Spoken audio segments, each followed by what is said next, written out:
my name is Richard, and I teach middle school science. And yes, I'm wearing a flamingo shirt, because sometimes I feel that's the only way that I can fully gain my students' interest, even in a humorous way. But during my presentations, I'll find my students looking like this,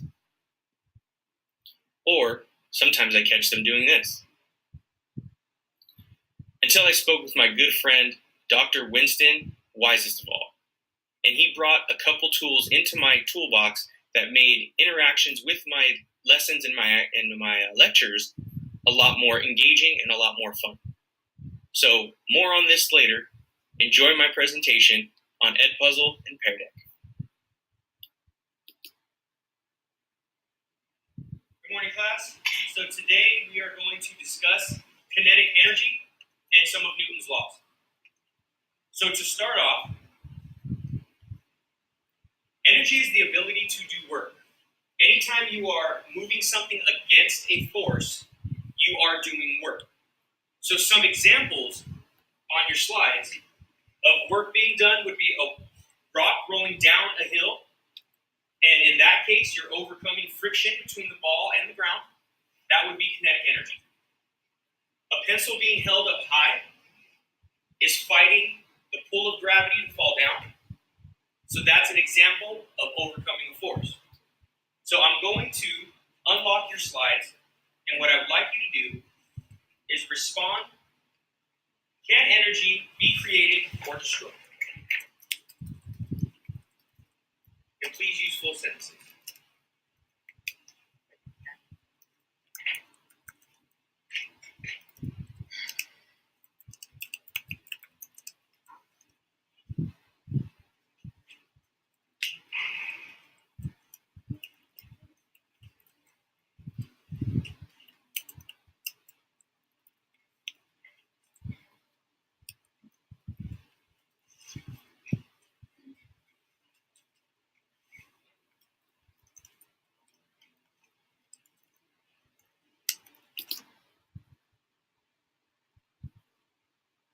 Hi, I want to do a tutorial video on Pear Deck and show you how it works well with Google Slides. Now, Pear Deck works well across all of Google's different products, such as Google Classroom and Google Drive, and then Slides, of course.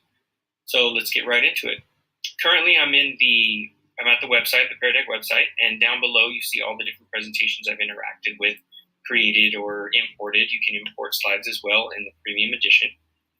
So heading on over, this is the presentation I've set up previously in my demo that I had set up. So if you want a slide to follow, an interactive slide to follow this slide here, then you can go over to either beginning lesson, during lesson, or end of lesson and get the different interactive slides. So let's go to this slide here, which will be an accessing prior knowledge slide, and it will come in directly after my introductory slide. So you select the slide, select the interactive slide you want to use, and it will come in right beneath the slide that you selected to begin with. So here is the slide that we inputted. So now from here, students can click on from their Chromebook. This is what the students would see on the projector. They can click, draw, type, and respond to the question you have, the prompt you place here. Now, down below, this is a really good opportunity down here after you've covered energy and given some examples for it. As you can see, here's an Edpuzzle, which we have a video on later describing what this is and how to embed it. From here, you could give them a true or false type answer or type response. As you can see, I've placed it in here. So depending on how you want the students to respond to this question, it can be, you would go to a during lesson, and I selected it from here. But if you don't like this, you could pick a different one completely. And go to a draggable slide option.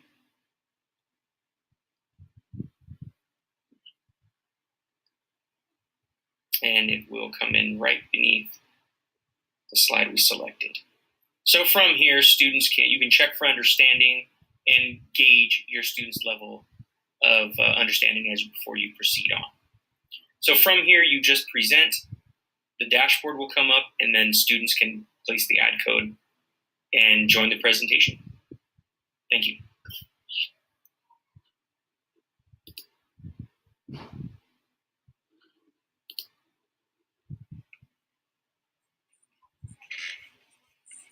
Here you have a demonstration of in-class participation using Edpuzzle.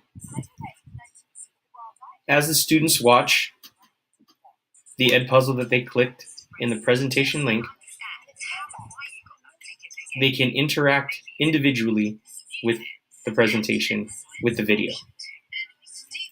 They would have headphones, but I wanted you to be able to hear the student interaction.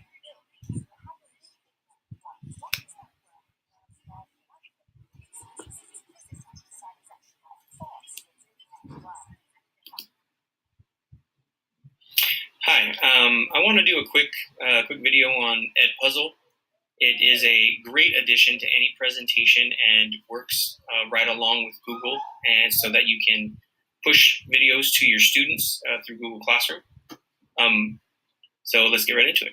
So as you see right here on my presentation that I was using before, here's an Edpuzzle link. So I'll click it and show you where it goes. So what's loading right now is a puzzle that I found through Edpuzzle, because they have a whole bunch of different material that you can use. These are questions that you can edit and embed along the video, any video of your choosing. The student has to select a response, submit the question, and then let me get another chance to do it. And once you get it right, the video will progress on. So let's take a look at where I got the video from. So if you click on Edpuzzle here, this is a collection of all the Edpuzzle videos, but you can pick YouTube, Khan Academy, and many others.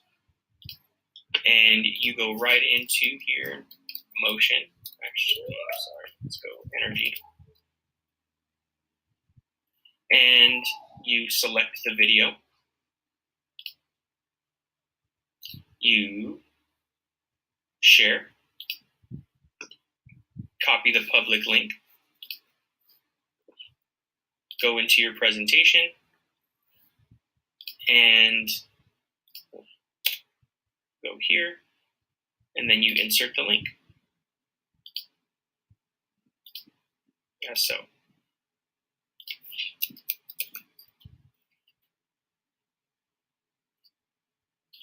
And that is how you insert Edpuzzle into any presentation to enhance that student learning.